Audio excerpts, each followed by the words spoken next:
And banks set to fail, urgent demand for silver. JP Morgan has announced massive layoffs now that they're using their AI cash flow. Their workers are simply unnecessary. This will trickle down to regional banks, and many are set to fail. I think this particularly hits home for us as silver stackers because when we look at our regional bank, I mean, I personally, I have a small hometown bank that I use, and it's a regional bank. And over the past few years, the staff in that bank have been cut and cut, and this certainly is going to be one of these banks that fails, that closes down. Now, just to hear that JP Morgan is using AI to take out their workforce, I feel like that hits us even harder because as silver stackers, we all have a few things in common. But one thing we definitely have in common is that we long for a time where we had that small town feeling, that personal interaction. And that's particularly why I have always used this local bank of mine. There is a Chase Bank in my town, but I don't use it. So to hear that Chase is using AI to cut their workers is particularly painful. Check out this clip.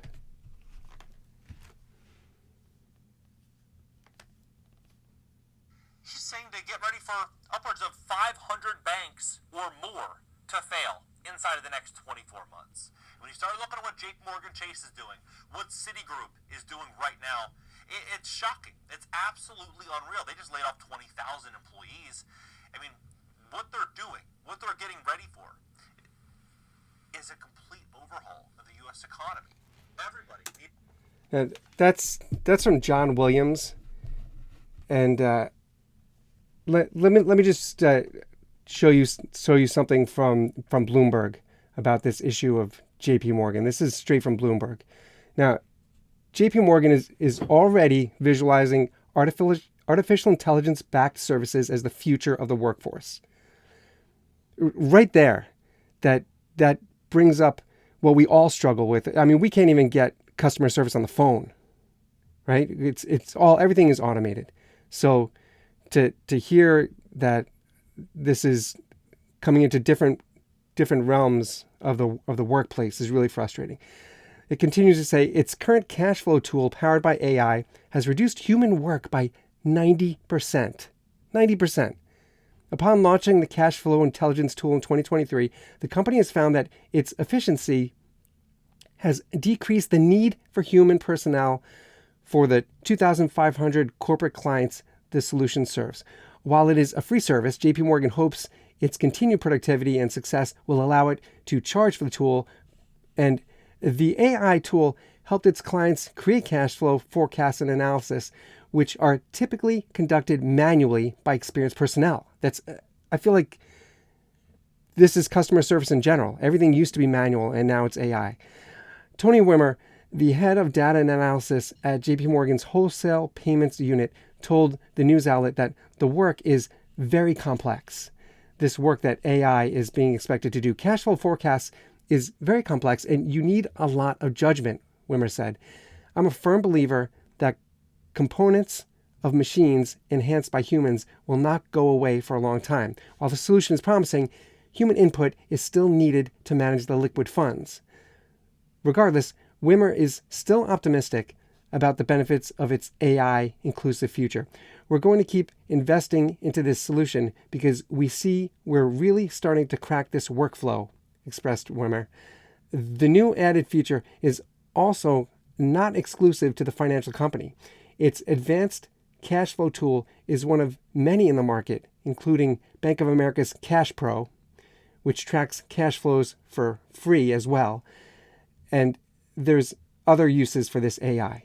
So what we really see happening here is not just the regional bank.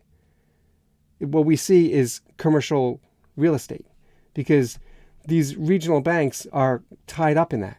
And here, check out this other clip.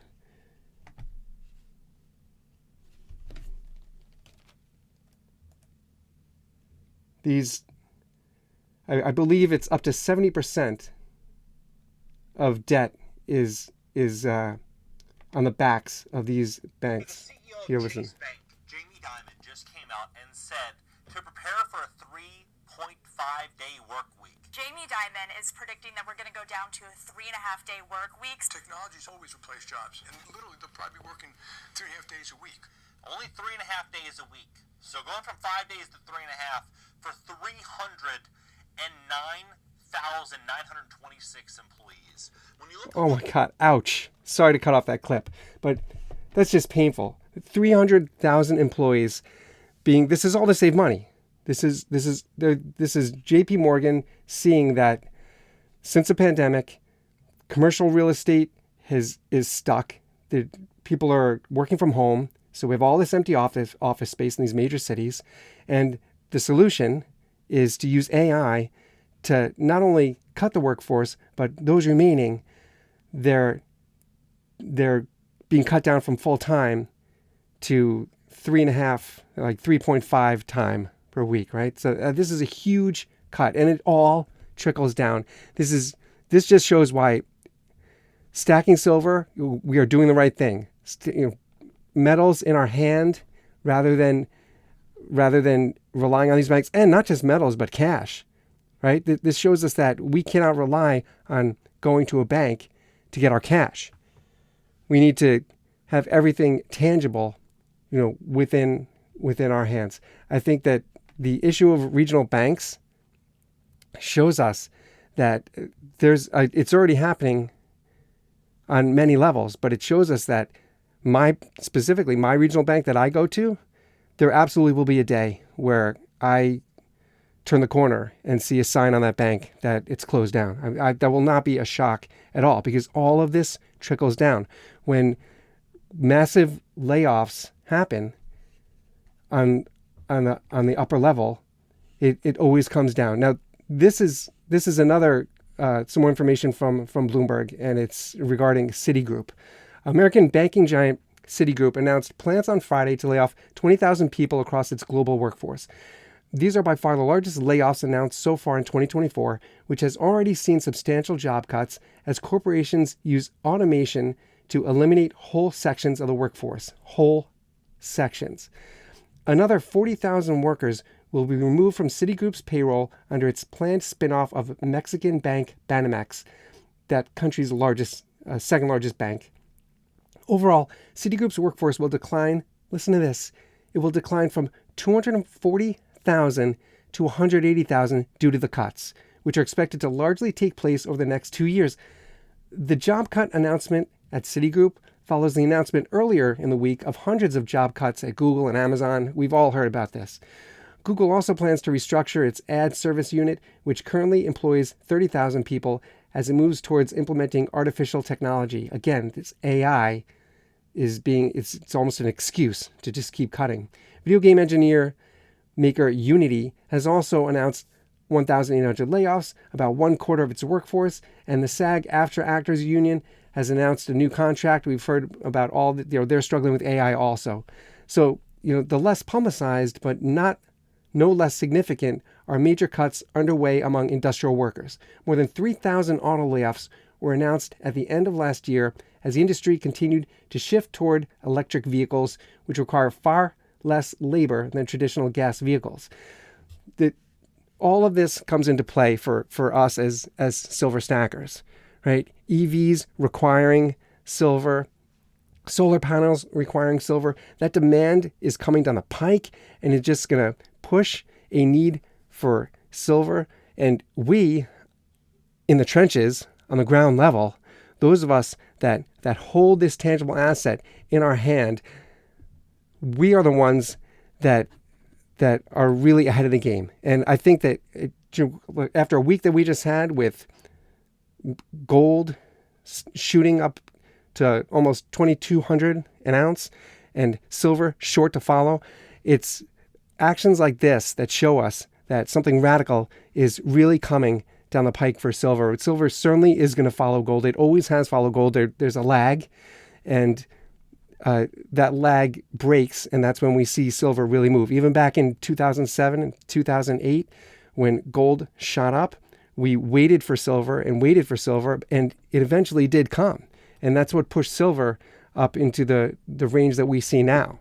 So when we hear about these regional banks and all these issues coming about, it's really staying the course and holding, even when silver does give a big boost, which I'm certain it will.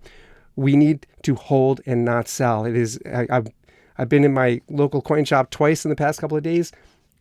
People are cashing out. It's certainly gold. They're cashing out everything they can. And I just hope that as silver gets a bump, I hope that people hold on to their silver and understand that it's the long haul. This is the type of thing where you stay the course and you know that you're doing the right thing, even though it's so tempting, so very tempting to cash out. Now is not the time. I'm not a financial advisor. I'm just a guy stacking silver like you. And that is my advice, that we just keep on holding.